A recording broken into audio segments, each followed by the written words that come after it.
It's only been a year and a half since the release of the Oculus Quest 1 for the new release of the Oculus Quest 2 to surface. Many people are questioning if the Quest 2 should be treated like a Quest 1 Pro versus being a more distinct VR headset. For everyone who doesn't own a VR headset, this video would definitely change your mind, so let's get on with it. First, I'll tackle the most important question regarding the new Quest 2, and that are its specs. Quest 2 is running a Snapdragon XR2 platform, which triumphs the Snapdragon 835 for the Quest 1.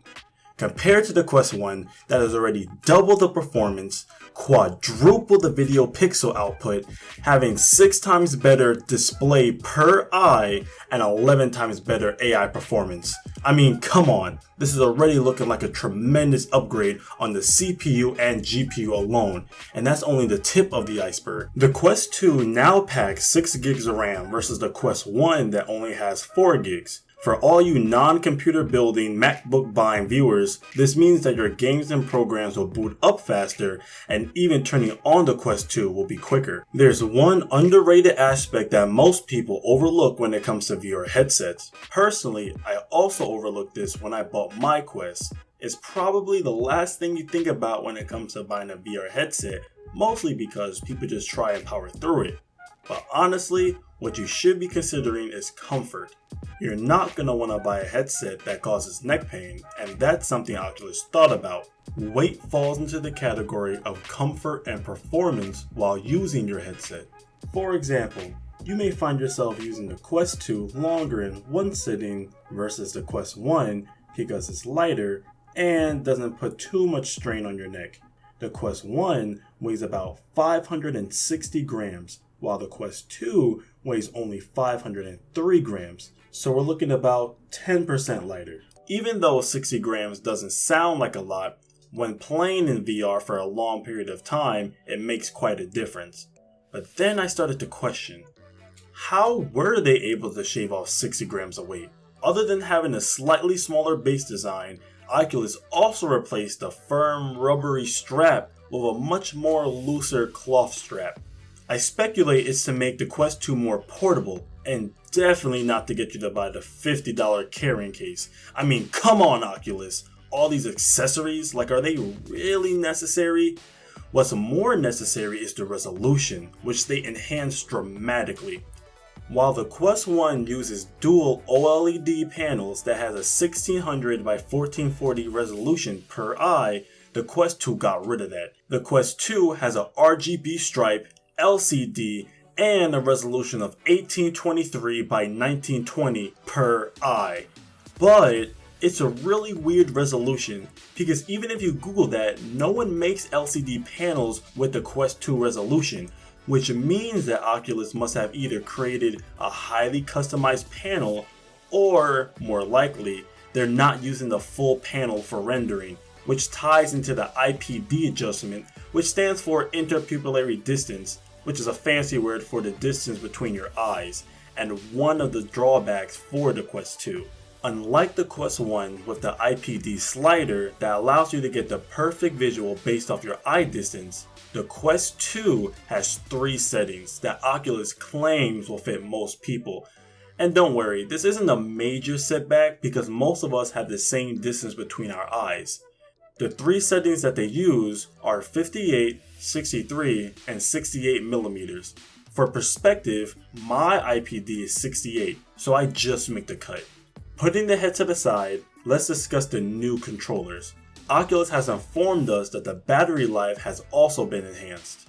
Looking at Quest 1 and Quest 2 controllers under IR Lite by Adam Savage, both the Quest 1 and Quest 2 controllers have the same number of IR Lite sensors, but the Quest 2 controllers has the sensor set up in a different pattern.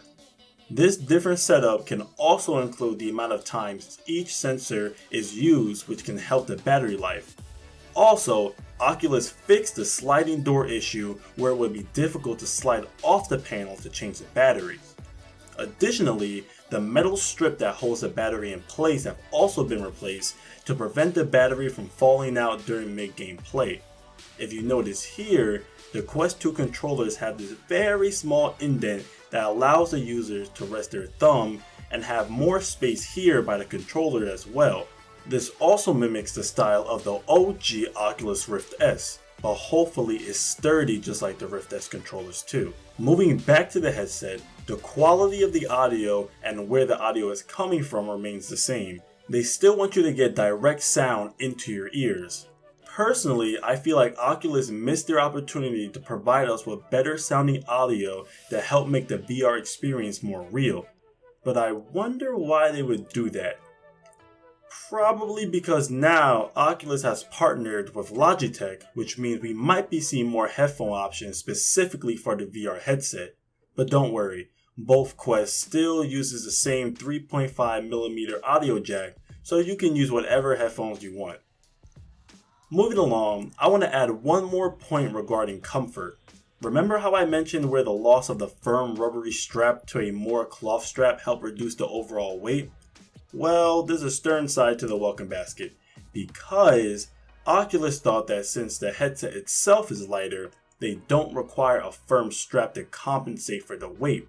But what they didn't consider is how this new strap will fit comfortably on somebody's head. There has been claimed that this strap rests on the tip of the upper ear, causing slight discomfort. Others don't have this issue. But don't worry, Oculus thinks of everything, because one of the many accessories that they are selling, we find ourselves staring at the Elite strap, which is supposed to provide more comfort while playing. I can tell you from experience that playing for more than 30 minutes in VR can be taxing on your head, so you might want to consider this strap if you are a serious gamer. However, it looks like they didn't extend the battery life of the Oculus Quest 2, since it still has the same 2 to 3 hour lifespan. But don't worry, Oculus thinks of everything, because they are also selling the battery pack, which is a part of the back Elite strap, but a separate purchase.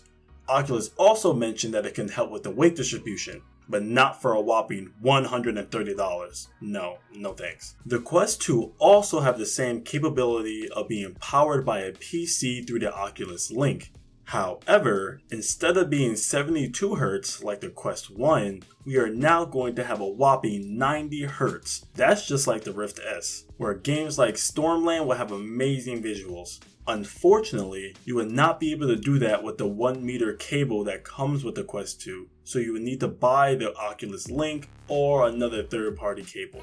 Now here is where I wrap everything up. Having the Quest 2 isn't only going to be the best hybrid VR headset in the market, but is also the most affordable. I say hybrid headset because you have the option of using your PC or not. You are getting an upgraded version of the Quest 1 that is cheaper. I wouldn't confirm that it's an official upgrade just yet because you still have the same access to the game library content.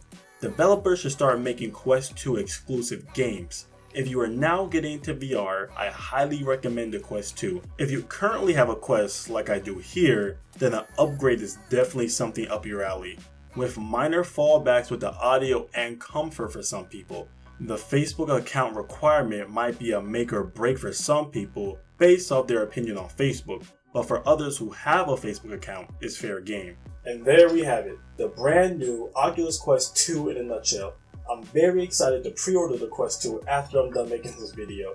If there's anything in this video that I didn't add that you're wondering about, drop a comment below and ask. And until next time, thank you guys and I love you. Peace.